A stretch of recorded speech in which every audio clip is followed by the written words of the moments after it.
Romo, saya udah Romo mendekatkan diri sama Tuhan Romo. Saya sudah Romo mencoba memperbaiki relasi sama Tuhan. Tapi masalahnya kok masih ada. Masalahnya kok masih berat. Saudara-saudara yang terkasih, yuk belajar dari kitab Ayub yuk. Salam damai sejahtera saudara-saudara yang terkasih pencinta firman Tuhan. Berjumpa kembali dengan Bible Learning with Father Joseph edisi ke-178 di tahun 2024 ini. Kalau Anda menonton video ini di hari Minggu, saya Romo Yosef berdoa buat Anda semua. Semoga hari Minggu Anda sungguh penuh berkat-berkat dari Tuhan. Hari Minggu saatnya kita bersyukur. Perbanyaklah rasa syukur kita sebagai manusia. Kemudian juga damaikan dirimu dengan Tuhan. Apakah Anda tahu saudara-saudara? Sebetulnya sebelum kita memulihkan banyak-banyak masalah dalam kehidupan kita, kunci pertama adalah perbaiki dulu relasi kita dengan Tuhan. Setelah itu, Tuhan akan betul-betul kalau memang sungguh-sungguh terjadi relasi yang kuat, relasi yang kokoh, relasi yang sangat mendalam, bukan karena ada maunya, bukan karena punya motif-motif lain, Tuhan akan memulihkan kehidupan kita.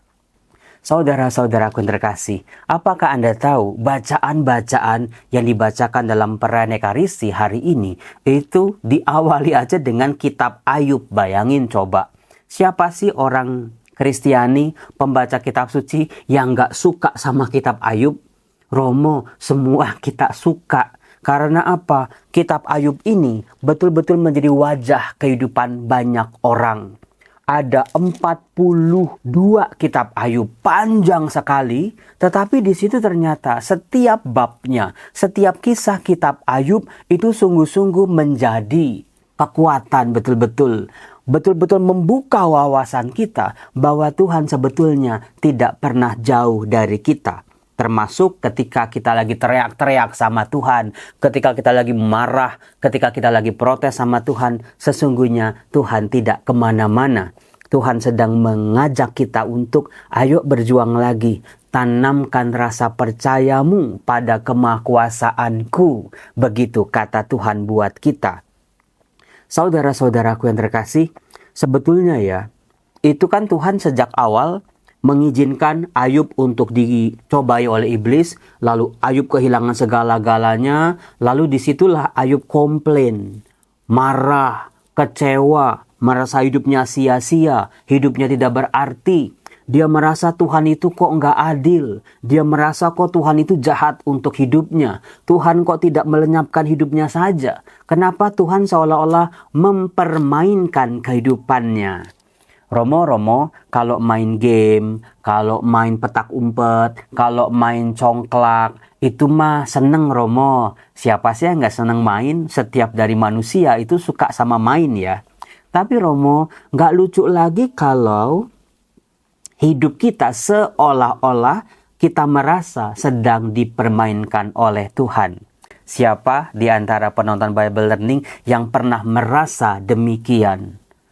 Iya ya Romo, kayaknya kok Tuhan kok sedang mempermainkan jalan hidup saya.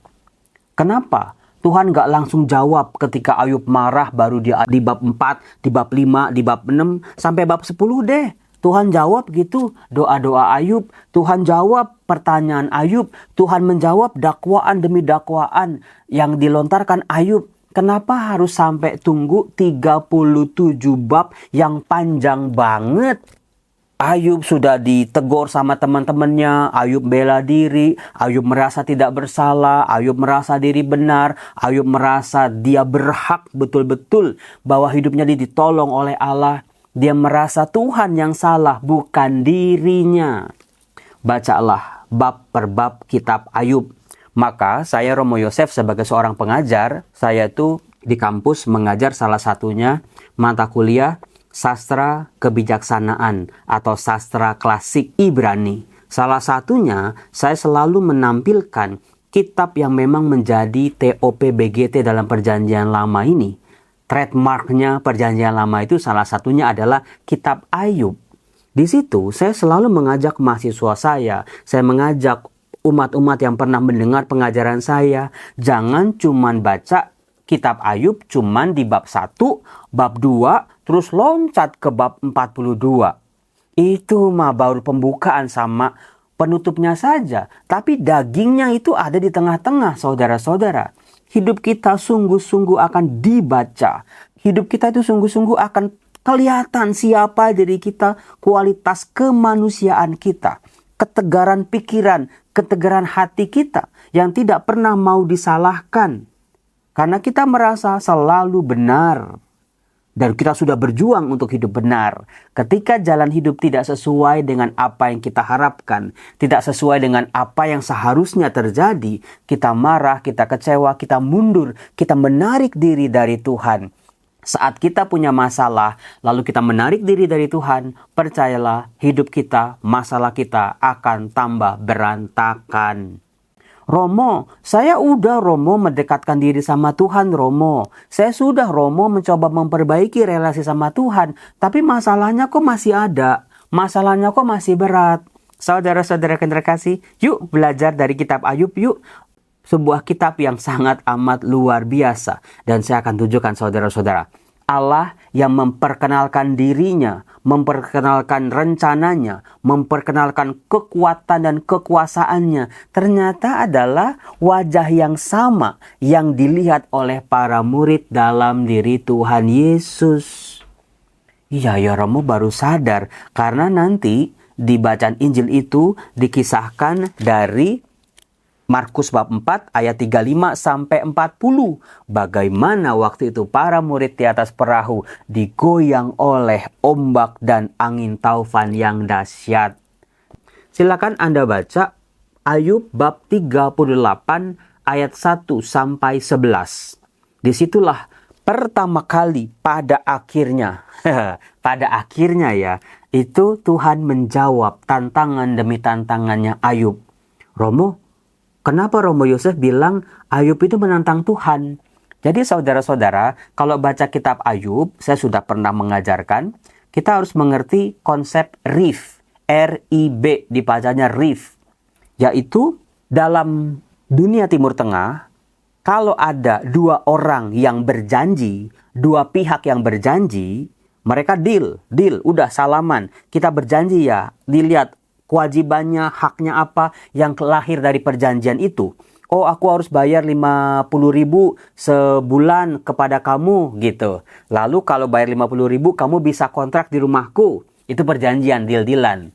Nah, kalau suatu ketika si penyewa ini tidak bayar 50.000, apa hasilnya? Bisa melakukan RIF. Artinya ada perjanjian yang dilanggar. Kan perjanjiannya bayar 50.000 aku bisa kontrak. Tapi dalam perjalanan kalau dia tetap mau ngontrak tapi nggak bayar 50.000, itu bisa dilakukan RIF. Atau sebaliknya, kalau tiba-tiba udah bayar 50.000 tetapi kok tiba-tiba ada orang lain kok menempati tempat saya kontrak. Itu juga sama-sama melanggar RIF namanya, melanggar perjanjian. Nah, di situ pihak-pihak yang dirugikan bisa menuntut. Ini dia, RIF namanya, mendakwa. Itulah yang sedang dilakukan oleh Ayub, saudara-saudara. Bukan teman-temannya, bukan para imam, bukan orang-orang di luar sana. Ayub sedang ngerif, mendakwa Tuhan. Tuhan, ingat ya, perjanjiannya kalau orang saleh itu diberkati. Kalau orang jahat itu akan dihukum. Aku selama hidupku, menurut Ayub, aku sudah hidup benar. Aku sudah takwa. Aku sudah taat. Aku sudah ikut jalanmu. Tetapi kenapa hidupku kok seperti ini? Begitu memilukan. Nah itu dia. Bayangin saudara-saudara, bab per bab Ayub sedang mendakwa Tuhan. Dan Tuhan yang sedang didakwa oleh Ayub seolah-olah kok diam saja. Tidak membela dirinya. Nah itu. Saudara-saudara, dalam hidup kita, dalam doa-doa kita seringkali itu, Tuhan kenapa begini, Tuhan kenapa begitu, jawablah hamba-hambamu ini. Kenapa kok Tuhan diem meneng wae, iki piye, gitu katanya. Itulah yang membantu kita untuk memahami kitab Ayub, saudara-saudaraku. Nah, baru setelah di bab 38, akhirnya Tuhan menjawab Ayub. Dikatakan dari dalam badai Tuhan menjawab Ayub, katanya. Siapa yang telah membendung laut dengan pintu ketika laut itu membual keluar dari dalam rahim samudera? Ketika aku membuat awan menjadi pakaiannya dan kekelaman menjadi kain bedungnya. Ketika aku menetapkan batasnya dan memasang palang serta pintu. Ketika aku berfirman, sampai di sini engkau boleh datang dan jangan lewat. Disinilah gelombang-gelombangmu yang congkak akan dihentikan. Ini simbolis, saudara-saudara, Tuhan sedang memperkenalkan dirinya. Hidupmu itu luar biasa, hidupmu penuh dengan masalah, hidupmu itu banyak yang kacau, hidupmu banyak yang berantakan, tidak sesuai dengan rencana-rencanamu. Dan engkau, Ayub, engkau mendakwa aku sebagai Tuhan yang tidak adil, sebagai Tuhan yang tidak peduli, sebagai Tuhan yang seolah-olah mau melawan dan memusuhi engkau. Di situ, Tuhan sedang memperkenalkan dirinya sebagai Tuhan yang menciptakan alam semesta. Tuhan yang menciptakan hal-hal yang besar. Tadi dikatakan ya, laut, gelombang, samudera, ombak, itu hal-hal yang besar. Kalau yang besar-besar ini saja ada dalam kendali tanganku, karena aku yang menciptakan, aku yang mengatur, aku yang membuat dan merancang semuanya sehingga menjadi harmoni dalam kehidupan. Apalagi tentang hidupmu, Ayub, yang gak ada apa-apanya sebetulnya. Itu yang mau dikatakan oleh Tuhan. Maka saudara-saudaraku, ketika kita membaca firman Tuhan, kita mengenali, kita jadi tahu Tuhanlah yang menciptakan alam semesta. Tapi kita kali ini melalui kitab Ayub, kita diajak bahwa Tuhan Sang Pencipta inilah yang berkuasa atas segala yang diciptakannya, alam semesta, bumi, jagat raya, termasuk juga dengan diri kita. Kalau Tuhan berkuasa atas yang besar-besar, ciptaan-ciptaan cakrawala, langit, bumi, dan segala isinya, termasuk juga dengan diriku ini, Tuhan juga berkuasa. Saudara-saudaraku yang terkasih, kita manusia belum sampai pada situasi berpasrah seutuh-utuhnya kalau kita belum bisa mencapai pemahaman seperti ini. Semuanya ada dalam kontrolnya Tuhan. Hidupku aman dalam lindungan Tuhan. Meskipun saat ini yang aku hadapi ini gelombang-gelombang yang begitu besar dalam kehidupanku. Tapi sadarlah saudara-saudara, hidup kita yang kacau balau ini cuma setitik di antara jagat raya yang maha besar ini. Saudara-saudaraku yang terkasih, disitulah manusia harus bisa mampu menaklukkan dirinya, menaklukkan kehidupannya, berdamai dengan situasi-situasi kehidupannya yang memang seringkali sedang tidak baik-baik saja. Banyak orang hidupnya hancur berantakan karena pernah mengalami kehilangan, karena kebangkrutan, karena hartanya satu persatu lepas, karena masalah-masalahnya datang silih berganti. Hidupnya ini ambruk hancur. Nggak ada lagi harapan, nggak ada lagi masa depan.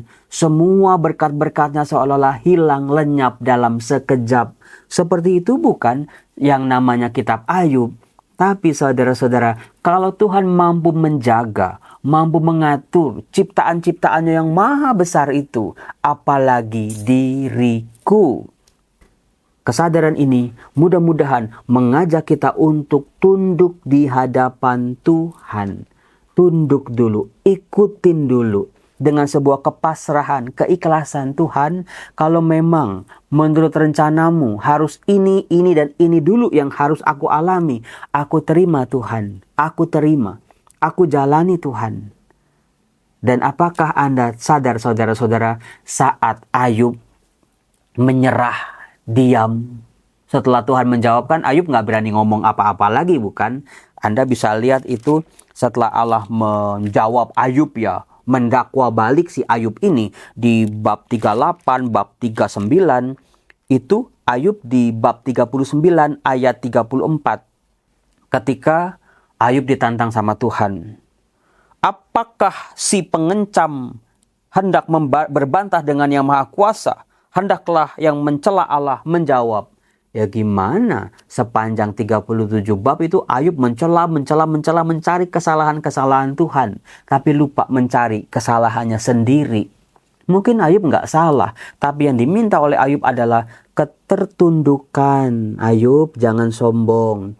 Apakah Anda sadar, saudara-saudara, manusia yang hebat, artis, olahragawan, pengusaha, orang-orang hebat yang terkenal, termasuk para pewarta, para imam yang hebat-hebat itu, jatuh hanya karena kesombongannya.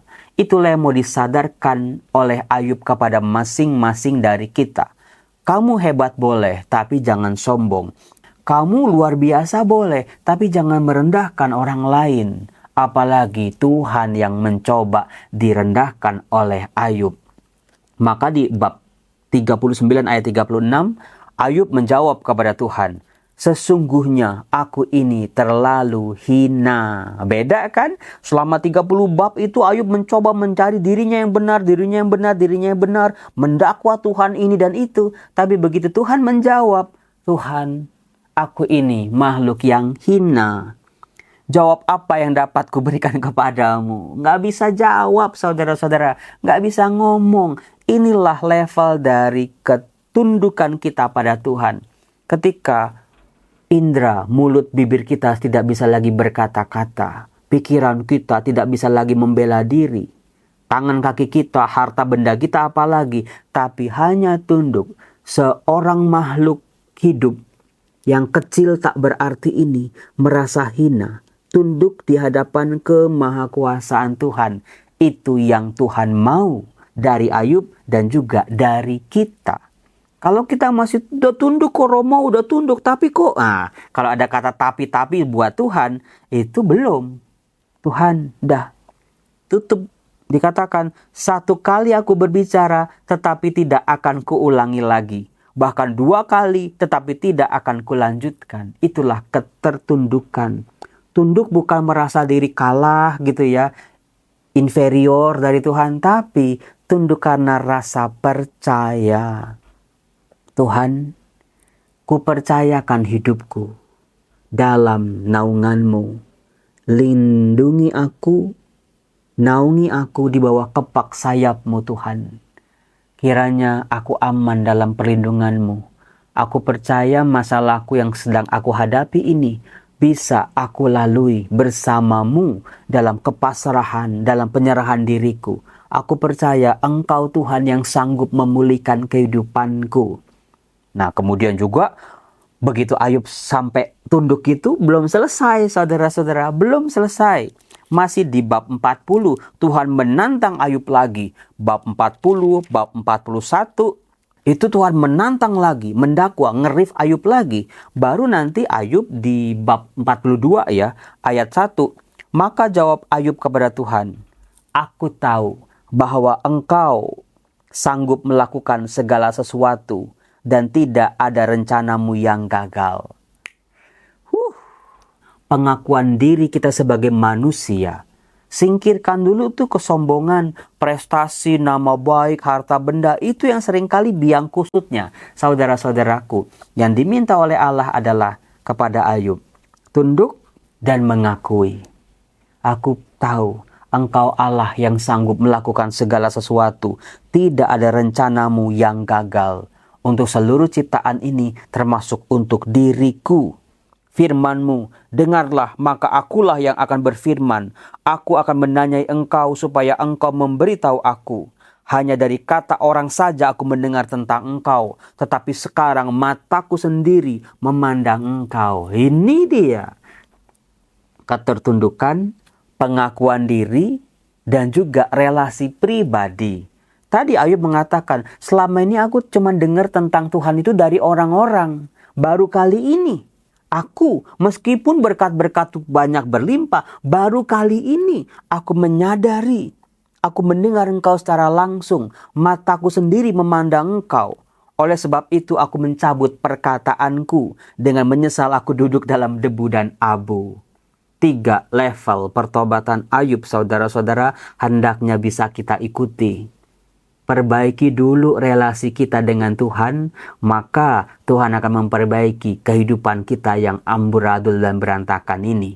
Kita udah baik, kita udah rajin ke gereja, kita udah berdoa. Ayub juga begitu.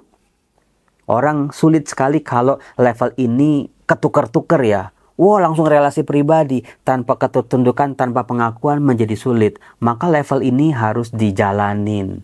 Anda sekarang masih di level berapa? Atau sudah di level berapa? Romo, untung Romo ingetin, untung Romo ajarin. Sehingga ya terjadilah. Nah, baru setelah Ayub melakukan 3 hal itu, dia hidupnya dipulihkan sama Tuhan. Bukan cuma dipulihkan, tetapi betul-betul dilipat gandakan oleh Tuhan. Anak-anaknya, harta bendanya, hewan ternaknya dipulihkan sama Tuhan, dikasih lagi. Tetapi apakah Anda sadar, saudara-saudara, meskipun kambing, domba, anak-anak Ayub dikasih lagi sama Tuhan, tapi kan yang meninggal, yang tetap meninggal, anak-anak Ayub, ya sudah. Nah, itulah yang namanya misteri. Pada akhirnya, akhir dari kitab Ayub adalah kita berhadapan dengan sebuah misteri yang besar yang dinyatakan oleh Tuhan. Biarlah itu menjadi urusannya Tuhan. Kemana itu anak-anaknya Ayub yang meninggal, yang ketimpa rumah itu mana? Ya tetap meninggal. Meskipun sekarang ada anak yang banyak lagi, tetap yang meninggal. Maka dibutuhkan langkah keempat, kerelaan. Sebab apa? Kalau Ayub tidak bisa move on. Wah Tuhan, Engkau memberikan aku aneka macam anak-anak lagi, harta benda lagi. Tapi yang itu kemarin kemana Tuhan? Maka banyak orang ada di level ini nih. Nggak bisa move on. Akhirnya dia nggak bisa masuk dalam misteri Tuhan karena masih terganjal dengan suaminya dulu meninggal, anak-anaknya dulu meninggal, hidupnya sedih. Meskipun udah diganti sama Tuhan. Tetapi ada satu yang diminta oleh Tuhan di level terakhir kita adalah kepasrahan kita. Masuk dalam misteri Tuhan yang lebih besar lagi. Ciamik banget saudara-saudara firman Tuhan kali ini bukan? Maka saudara-saudara yang terkasih, jangan sampai kita menilai hidup kita melalui penilaian orang lain, melalui penilaian diri kita sendiri. Tapi bagaimana Tuhan menilai kehidupan kita. Itulah pesan dari bacaan kedua dari 2 Korintus bab 5 ayat 14-17. Menilai, melihat dari kacamata Kristus. Kita sebagai manusia baru, udah, yang sudah ya sudah. Banyak orang belum kelar dengan masa lalunya. Nah, disitulah saudara-saudara baru kita bisa memahami Markus bab 4 ketika para rasul Yesus di atas gelombang laut. Mereka kacau hidupnya, tapi Tuhan Yesus hadir betul-betul di tengah-tengah mereka. Tuhan, Engkau membuat aku tenang di tengah badai. Engkau akan bawa hidupku ke lautan tenang, ke lautan yang teduh. Saya Romo Yosef mengucapkan selamat hari Minggu. Bye-bye, selamat hari Minggu. Tuhan berkati kehidupan kita. Dalam nama Bapa dan Putra dan Roh Kudus. Amin.